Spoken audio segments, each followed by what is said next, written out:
ನಮಸ್ಕಾರ ಸ್ನೇಹಿತರೆ. ಮತ್ತೆ ಸೋಲಾಗಿದೆ. ಭಾರತ ಮತ್ತು ದಕ್ಷಿಣ ಆಫ್ರಿಕಾ ನಡುವಿನ 2 ಪಂದ್ಯಗಳ ಟೆಸ್ಟ್ ಸರಣಿಯಲ್ಲಿ ಭಾರತ ಐತಿಹಾಸಿಕ ಸೋಲನ್ನ ಕಂಡಿದೆ. ಭಾರಿ ಮುಖಭಂಗವನ್ನ ಅನುಭವಿಸಿದೆ. 10-20 ಸುಮಾರು 400 ರನ್ಗಳ ಅಂತರದಲ್ಲಿ ಮುಗ್ಗರಿಸಿದೆ. ಕೆಎಲ್ ರಾಹುಲ್, ರವೀಂದ್ರ ಜಡೇಜಾ, ಬೂಮ್ರಾರಂತಹ ಅನುಭವಿಗಳ ನಡುವೆ ಕೂಡ ಹರಿಣಗಳ ಪಡೆ ಗೆದ್ದು ಬೀಗಿದೆ. ಈ ಮೂಲಕ ತವರಿನಲ್ಲಿ 3ನೇ ಬಾರಿಗೆ ಟೀಂ ಇಂಡಿಯಾ ವೈಟ್ ವಾಶ್ಗೆ ಒಳಗಾಗಿದೆ. ಈ ಕುರಿತು ಸಂಪೂರ್ಣ ಮಾಹಿತಿಯನ್ನ ತಿಳ್ಕೊಳ್ತಾ ಹೋಗೋಣ. ಭಾರತ ಎಡವಿದ್ದಲ್ಲಿ ಟೀಂ ಇಂಡಿಯಾ ಮೇಲೆ ಏನ್ ಪರಿಣಾಮ ಆಗುತ್ತೆ, ಗೌತಮ್ ಗಂಭೀರ್ ಇವರ ಕೋಚ್ ಸ್ಥಾನ ಕಂಟಕ ಬರುತ್ತಾ, ಎಲ್ಲವನ್ನ ನೋಡ್ತಾ ಹೋಗೋಣ ಸ್ನೇಹಿತರೆ. ಹಾಗೆ ಎಲ್ಲ ಮೆಂಬರ್ ಓನ್ಲಿ ವಿಡಿಯೋಸ್ ಅನ್ನ ನೀವು ಕೂಡ ನೋಡೋಕೆ ವಿಡಿಯೋ ಕೆಳಗಿರೋ ಜಾಯಿನ್ ಬಟನ್ ಮೂಲಕ ಪ್ರೀಮಿಯಂ ಮೆಂಬರ್ಶಿಪ್ಗೆ ನೀವು ಜಾಯಿನ್ ಆಗಬಹುದು. ಫಸ್ಟ್ ಟೆಸ್ಟ್ ಅಲ್ಲಿ ಏನಾಯ್ತು, ಸೆಕೆಂಡ್ ಟೆಸ್ಟ್ ಅಲ್ಲಿ ಏನಾಯ್ತು, ಯಾರು ಎಷ್ಟು ಹೊಡೆದ್ರು, ಹೆಂಗ್ ಹೊಡೆಸ್ಕೊಂಡ್ರು, ಎಷ್ಟು ವಿಕೆಟ್ ಹೋಯ್ತು, ಅದೆಲ್ಲ ಮತ್ತೆ ಚರ್ಚೆ ಮಾಡ್ತಾ ಕೂರೋದ್ರಲ್ಲಿ ಅರ್ಥ ಇಲ್ಲ ಸ್ನೇಹಿತರೆ. ಅದೆಲ್ಲ ನಿಮ್ಗೆ ಆಲ್ರೆಡಿ ಗೊತ್ತಾಗಿರುತ್ತೆ. ನಾವು ಸ್ಕ್ರೀನ್ ಮೇಲೂ ಕೂಡ ಅದನ್ನ ನಿಮಗೆ ತೋರಿಸ್ತಾ ಇದೀವಿ. ಸ್ಕೋರ್ ಕಾರ್ಡ್ ಡೀಟೇಲ್ಸ್ ಅನ್ನ ಹೆಂಗ್ ಸೋತ್ರೆ ನಿಮಗೆ ನಾವು ಸ್ಕ್ರೀನ್ ಮೇಲೆ ತೋರಿಸ್ತಾ ಇದೀವಿ. ಈಗ ಅಸಲಿ ವಿಚಾರಕ್ಕೆ ನಾವು ಬರೋಣ. ಈ ಮೂಲಕ ಸೌತ್ ಆಫ್ರಿಕಾ 2-0 ಅಂತರದಲ್ಲಿ ವೈಟ್ ವಾಶ್ ಮಾಡ್ತಲ್ಲ ಭಾರತವನ್ನ ತವರ್ನಲ್ಲೇ. ಇದುವರೆಗೂ ಟೆಸ್ಟ್ ಇತಿಹಾಸದಲ್ಲಿ ಭಾರತದ ಅತಿ ದೊಡ್ಡ ಸೋಲು ಅಂತ ಕರೆಸ್ಕೊಂಡಿದೆ. ಇದು ಹೀನಾಯ ಸೋಲು. ಮುಂಚೆ 2004ರಲ್ಲಿ ಆಸ್ಟ್ರೇಲಿಯಾ ವಿರುದ್ಧ 342 ರನ್ಗಳ ಅಂತರದ ಸೋಲೆ ದೊಡ್ಡದಾಗಿತ್ತು. ಅದಾದ್ಮೇಲೆ 2006ರಲ್ಲಿ 341 ರನ್ಗಳ ಅಂತರದಿಂದ ಪಾಕ್ ವಿರುದ್ಧ ಸೋತಿತ್ತು. 2007ರಲ್ಲಿ ಆಸ್ಟ್ರೇಲಿಯಾ ವಿರುದ್ಧ 337 ರನ್ಗಳ ಅಂತರದ ಸೋಲನ್ನ ಕಂಡಿತ್ತು. ಹಾಗೆ 2017ರಲ್ಲಿ ಆಸ್ಟ್ರೇಲಿಯಾ ವಿರುದ್ಧನೇ 333 ರನ್ಗಳ ಅಂತರದ ಸೋಲನ್ನ ಭಾರತ ಕಂಡಿತ್ತು. ಈಗ ಅದೆಲ್ಲ ಮುರಿದು ಹೋಗಿದೆ. ಎಂತ ದಾಖಲೆ ಅಂದ್ರೆ 408 ರನ್ಗಳ ಇತಿಹಾಸದ ಅತಿ ದೊಡ್ಡ ಸೋಲನ್ನ ಭಾರತ ಕಂಡಿದೆ. ಈ ಟೆಸ್ಟ್ ನಲ್ಲಿ ಉತ್ತಮ ಆಟ ಆಡಿದ South African allrounder Marco Jansen player of the ಮ್ಯಾಚ್ಗೆ ಪಾತ್ರರಾದ್ರೆ, ಸರಣಿಯುದ್ದಕ್ಕೂ ಅದ್ಭುತವಾಗಿ ಆಟ ಆಡಿದ Simon Harmer player of the series ಪ್ರಶಸ್ತಿಯನ್ನು ಪಡ್ಕೊಂಡ್ರು. ಹಾಗಿದ್ರೆ ಏನ್ ಕಾರಣ ಆಯ್ತು ಭಾರತ ಈ ಲೆವೆಲ್ಗೆ ಹೊಡೆಸ್ಕೊಳ್ಳೋಕೆ? ಸಂಪೂರ್ಣ ಬ್ಯಾಟಿಂಗ್ ವೈಫಲ್ಯ. 2 ಟೆಸ್ಟ್ಗಳಲ್ಲೂ ಭಾರತದ ಬ್ಯಾಟಿಂಗ್ ಸಂಪೂರ್ಣ ಫೇಲ್ ಆಗಿರುವುದು ಸ್ಪಷ್ಟವಾಗಿ ಕಾಣಿಸಿದೆ. 2 ಮ್ಯಾಚ್ ಅಲ್ಲೂ ಗತಿಗೆಟ್ಟ ಬ್ಯಾಟಿಂಗ್. ಅದರಲ್ಲೂ ಕೂಡ ಕ್ಯಾಪ್ಟನ್ ಶುಭ್ಮನ್ ಗಿಲ್ ಇರಲಿಲ್ಲ. ಅವರು ಫಸ್ಟ್ ಟೆಸ್ಟ್ ಅರ್ಧದಿಂದನೇ ಇರಲಿಲ್ಲ. ಸೆಕೆಂಡ್ ಇನ್ನಿಂಗ್ಸ್ ಕೂಡ ಫಸ್ಟ್ ಟೆಸ್ಟ್ ಅಲ್ಲಿ ಆಡಿರಲಿಲ್ಲ. 2ನೇ ಮ್ಯಾಚ್ ಅಲ್ಲಿ ಕಂಪ್ಲೀಟ್ ಇರಲಿಲ್ಲ. ಸೊ ಬ್ಯಾಟಿಂಗ್ ನಲ್ಲಿ ಟಾಪ್ ಆರ್ಡರ್ ನಲ್ಲಿ ಸ್ವಲ್ಪ ಶಫಲ್ ಆಗಿತ್ತು. ವಿರಾಟ್ ಕೊಹ್ಲಿ, ರೋಹಿತ್ ಶರ್ಮಾ, ಅಶ್ವಿನ್ ಎಲ್ಲ ಟೆಸ್ಟ್ಗೆ ವಿದಾಯ ಹೇಳಿದ್ಮೇಲೆ ಭಾರತ ಬಡಕಲ್ ಟೀಮ್ ಆಗಿತ್ತು.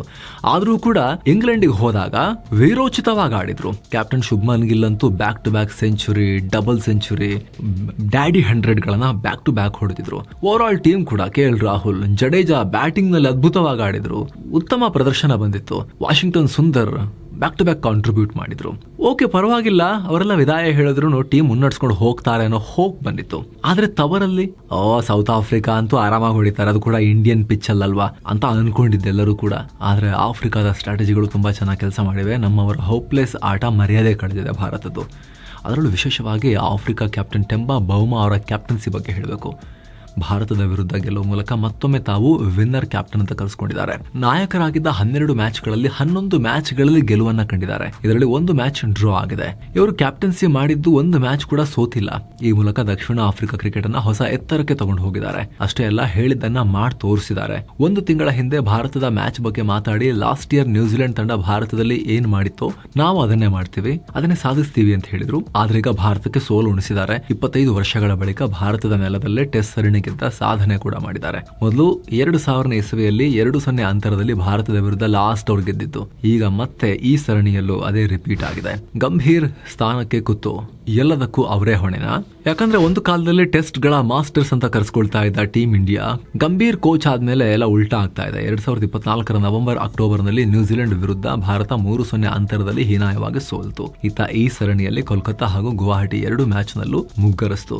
ಗಮನಿಸಬೇಕಾದ ಅಂಶ ಅಂದ್ರೆ 2 ಸರಣಿಗಳಲ್ಲಿ ಡಿಫರೆಂಟ್ ಪೊಸಿಷನ್ ನಲ್ಲಿ ಭಾರತ ಸೋತಿದೆ. ಕಿವೀಸ್ ವಿರುದ್ಧ ಫುಲ್ ಸ್ಪಿನ್ ಆಗ್ತಿದ್ದ ಪಿಚ್ ಗಳಲ್ಲಿ, ಈಗ ದಕ್ಷಿಣ ಆಫ್ರಿಕಾ ವಿರುದ್ಧ ಪೇಸ್ ಹಾಗೂ ಬೌನ್ಸ್ ಬ್ಯಾಕ್ ಗ್ರೌಂಡ್ ಇರೋ ಪಿಚ್ ಗಳಲ್ಲಿ ಭಾರತ ಸೋತಿದೆ. ಹೀಗಾಗಿ ತಂಡದ batting mind set, team selection ಬಗ್ಗೆ ಸಾಕಷ್ಟು ಅನುಮಾನ, ಪ್ರಶ್ನೆಗಳು ಮೂಡ್ತಾ ಇದಾವೆ. ಅಲ್ಲದೆ ಮುಂಚೆ ಟೆಸ್ಟ್ ನಲ್ಲಿ ಪುಜಾರರಂತಹ ಸ್ಪೆಷಲಿಸ್ಟ್ ಬ್ಯಾಟ್ಸ್ಮನ್ ಗಳಿದ್ರು, ಅಶ್ವಿನ್ ರಂತಹ ಸ್ಪೆಷಲಿಸ್ಟ್ ಸ್ಪಿನ್ನರ್ ಗಳಿದ್ರು. ಹಾಗೆ ಟೆಸ್ಟ್ ಗೆ ಅಂತಾನೆ ಕೆಲ ಫಾಸ್ಟ್ ಬೌಲರ್ ಗಳನ್ನ ಮೀಸಲಿಡಲಾಗ್ತಿತ್ತು. ಆದ್ರೆ ಗಂಭೀರ್ ಕೋಚ್ ಆದ್ಮೇಲೆ ಆ ಸಿಸ್ಟಮ್ ಚೇಂಜ್ ಆಗಿದೆ. ಗಂಭೀರ್ ಪದೇ ಪದೇ ಪ್ಲೇಯಿಂಗ್ 11 ಚೇಂಜ್ ಮಾಡೋದು, ಕಳೆದ ಮ್ಯಾಚ್ ಗಿಂತ ಏನಾದ್ರು ಹೊಸದ್ ಮಾಡ್ತೀನಿ ಅನ್ನೋದು ತಂಡಕ್ಕೆ ದುಬಾರಿ ಆಗ್ತಿದ್ಯಾ ಅನ್ನೋ ಅನುಮಾನ ಮೂಡ್ತಾ ಇದೆ. ಯಾಕಂದ್ರೆ ಗಂಭೀರ್ ಕೋಚ್ ಆದ್ಮೇಲೆ ಭಾರತ ಟೆಸ್ಟ್ ನಲ್ಲಿ 19 ಮ್ಯಾಚ್ ಗಳಲ್ಲಿ 10 ಮ್ಯಾಚ್ ಗಳನ್ನ ಸೋತಿದೆ. 2 ಪಂದ್ಯಗಳು ಡ್ರಾ ಆಗಿದ್ದು, 7 ಮ್ಯಾಚ್ ಗಳನ್ನ ಟೀಮ್ ಇಂಡಿಯಾ ವಿನ್ ಆಗಿದೆ. 2024ರಲ್ಲಿ ನ್ಯೂಜಿಲೆಂಡ್ ವಿರುದ್ಧ ಕೂಡ ಕ್ಲೀನ್ ಸ್ವೀಪ್ ಅನುಭವಿಸಿತ್ತು. 3 ಮ್ಯಾಚ್ಗಳ ಸರಣಿಯಲ್ಲಿ ಒಂದನ್ನ ಕೂಡ ಭಾರತ ಗೆದ್ದಿರಲಿಲ್ಲ. ಈಗಲೂ ಆಫ್ರಿಕಾ ವಿರುದ್ಧ 2-0 ಅಂತರದಲ್ಲಿ ಕ್ಲೀನ್ ಶೇವ್. ಇತ್ತೀಚೆಗೆ ಭಾರತದ ಬ್ಯಾಟಿಂಗ್ ಆರ್ಡರ್ ಸ್ಥಿರತೆ ಕಳ್ಕೊಂಡಿದೆ. ಮ್ಯೂಸಿಕಲ್ ಚೇರ್ ತರ ಆಗಿದೆ. ಅದರಲ್ಲೂ ವಿಶೇಷವಾಗಿ ನಿರ್ಣಾಯಕ